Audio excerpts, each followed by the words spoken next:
Good morning or good afternoon, everybody. I know people are following us all around the world, and I am very pleased to be here to discuss about this important issue of climate change communication. I want to convey my specific thanks to the organizational committee, the team of the University of Campinas, for the tremendous efforts to make this webinar happen. Greetings to my panelists and to the animators. Now I'm going to focus on my presentation. I was born in Saint-Louis, a city located in the northern part of Senegal, which is classified as UNESCO World Heritage since 2000. The single fashion of its houses, the arrangement of the streets, its famous feathered bridge, the hospitality of its people tells the story of a unique city. However, behind this charming outlook, St. Louis suffers at a daily basis from climate change. My mind goes to the terrible floods of 2003, which threatened to swallow the entire city. After the river went out of its bed, 2 entire villages were destroyed, and the ensuing coastal erosion is damaging step by step the closest houses to the beach. People were also moved out their houses following the floods. St. Louis has its own climate refugees. They live around a dozen of kilometers from the inner city under hard living conditions without access to water and electricity. These unfortunate people have named this temporary shelter Hariala, which means in our local tongue, waiting for divine indulgence.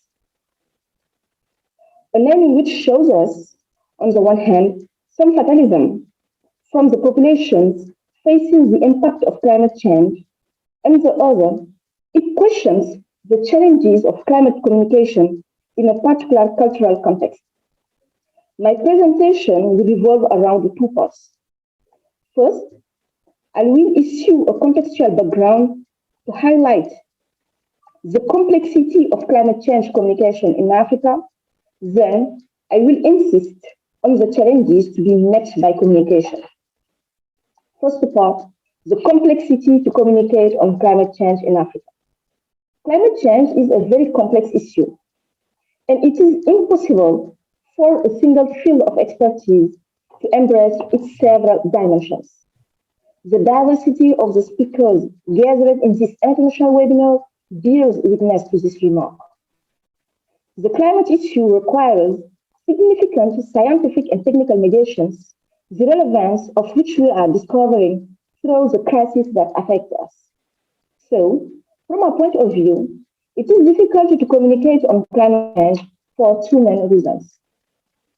Firstly, climate change communication is risk communication before it is behavior change communication. In Africa, the fight against climate change aims at preventing the risks associated with practices such as agriculture, and sometimes it's referred to health alerts. Studies by Abdoulaye Dem, Amadou Gueye, and Frédéric Ourdin in 2015 have highlighted the consequences of global warming on rain-fed agriculture, on which local populations are largely dependent in Africa. The rainfall projection for West Africa for the 21st century for the period 2011 to 2040 show increasing rain in the eastern part of the Sahel and decreasing rainfall in its western part and in the Maghreb. The continent's agricultural production is therefore vulnerable to the effects of climate change, with disruption of the rainfall cycle, increased floodings and droughts. In the health field, the African population will be increasingly exposed to malaria, which is already a scourge on the continent. According to the latest World Report Malaria, published by the World Health Organization, WHO, in 2021, there was an estimated 241 million cases of malaria worldwide. The Africa region was home to 95% of malaria cases and 96% of malaria deaths. Always, according to the WHO, an increase in temperature rainfall, and humidity may cause a proliferation of the malaria-carrying mosquitoes at higher altitudes, resulting in an increase in malaria transmission in areas in which it was not reported earlier. Nevertheless, uncertainties remain. We will probably never be able to resolve them entirely, apart from the fact that we must know to learn with them, meaning put in place appropriate decision-making procedures that will make it possible to limit the risk. This is not so easy, because communicating about risk to engage the public is a huge challenge. As a matter of fact, there is a conceptual vagueness around the word risk, which refers to both individual and collective events that can have both minor and catastrophic consequences. Moreover, Mary Douglas, in 1986, in her book, How Do Institutions Think?, challenges us on the absence of social consensus on the evaluation and the degree of acceptance of risk. Each society defines its conception of risk. Hence, according to the author, the importance of taking into the cultural dimensions in understanding the phenomenon. Thus, the reactivity of a population or an individual to climatic issues depends on how it perceives risk. In St. Louis, my hometown, studies from Sambu in 2020 have shown that the inhabitants are aware of global warming with the advancing sea, the rarefaction of some fish species, and the erosion of the coastline. The inhabitants are directly affected by the climate hazards, but their immediate priority is to satisfy their primary needs, such as feeding their families. They do not consider the impact of their activities on the climate phenomenon. Thus, one might ask, who is the audience for climate change communication? This brings us to the second point, which is, in my opinion, reflects the complexity of communicating on climate risk, namely the diversity and the singularity of the audiences targeted by communication campaigns. Indeed, some awareness campaigns consider the public as a homogeneous entity, which causes the communication to fail. For example, in Senegal, the deployment of the West African Regional Fisheries Program with the establishment of protected fishing zones on the Little Coast was the source of tension between fishermen and the administration. According to the sociologist Marième and Fal in 2018, the coastal bottoms in front of the villages located on the Little Coast are particularly favorable for the reproduction, feeding, and growth of many fish species. These bioecological characteristics of the area have in the past justified the great richness of the waters, and fishermen landed large quantities of various fish. Unfortunately, in recent years, the ecosystem has been deteriorating. In order to remedy this, the project is raising awareness among all fishermen, and this has increased conflicts between the fishermen themselves and between them and the administration. On closer inspection, the authors discovered that bad fishing practices and the destruction of the coastal ecosystem coincided with the arrival of fishermen from other locations in Senegal, such as Dienda, Barni, and Go. They settled on the coast to benefit from the fish waters. In conducting the study, the authors learned that the local fishermen were in full control on the ecosystem and respected the breeding season of the fish.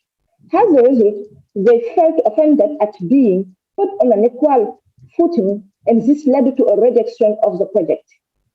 It is clear that it remains important to pay special attention to audiences when communicating about climate change. Part 2, the challenges to climate change communication. In this background, communication on climate change in Africa faces 3 challenges, which we are going to list and explain below. Number 1, mainstreaming of the social-cultural dimension by relying on opinions relays. Engagement around climate issues always takes place in a singular cultural space that has a strong impact on the effectiveness of communication actions. Social cultural factors, such as traditions, customs, beliefs, and taboos, are elements that influence certain behaviors of the population with regards to the climate phenomenon. We needed to study closely such context before implementing communication actions. Understanding the cultural practices and norms of each community and their relationship to climate issues is a prerequisite for communication. Thus, it is useful to rely on opinion leaders to communicate on climate change. This is the theory of the two-step flow of communication from Elihu Katz and Paul Lazarsfeld in 1955. In their theory, this author emphasized the important role of opinion leaders in the formation of public opinion. People pay more attention when a message is delivered by someone with whom they share the same social identity. This is especially true in Africa, where the communication of a traditional chief or a spiritual deed will carry more weight than a government communication. Number two, avoiding the paradoxes. In Dakar, the capital of Senegal, a project to build a seawater desalination plant is underway to solve the recurrent problem of water shortages. The chosen Sidlemamel is mythical and is on the list of classified historical monuments, which is unsustainable to the local population. They see this new installation has an ecological disaster. In addition, small restaurants built on the beach from recycled objects will be destroyed to install the plant. Not to mention the destruction of the community garden and the organic vegetable garden established on the city's outskirts and which runs down to the beach in order to raise awareness of urban agroecology. There is a paradox. Because by installing the plant, the national water company, the project owner, creates other risk. Indeed, to operate the desalination plant should use the reverse osmosis technique, which consists of transforming 2 liters of salty seawater into 1 liter of demineralized water and another liter of brine, a water with high salt concentration. According to a report published in January 2019 by the United Nations, brine discharges from desalination plants around the world have very negative effects on marine ecosystems. Number 3, political commitment. Finally, it's worth noting that in order to meet the challenges to climate change communication in Africa, it is relevant to have a true political commitment. From my observation in the field, most of the people deploying policies around this topic are not experts in it and are in highly politicized positions. The subject becomes a priority depending on the political agenda. In addition, there is often a lack of ecological expertise in the African political sphere, particularly in Senegal. That is to say, there is no political program specifically defined to fight against climate change. Indeed, the questions of climate change have been raised in our country more from international than by a real political conscience. It is important to have strong political support in the implementation of actions which promotes attitudes for adaptation and mitigation to climate change. Political commitment remains a valuable asset for communication. This concludes my presentation. I have tried to highlight the challenges of communication on climate change in Africa, and particularly in Senegal. However, I think it is important to stress that despite its particularities, communication on climate change is everyone's business. Thank you for your attention.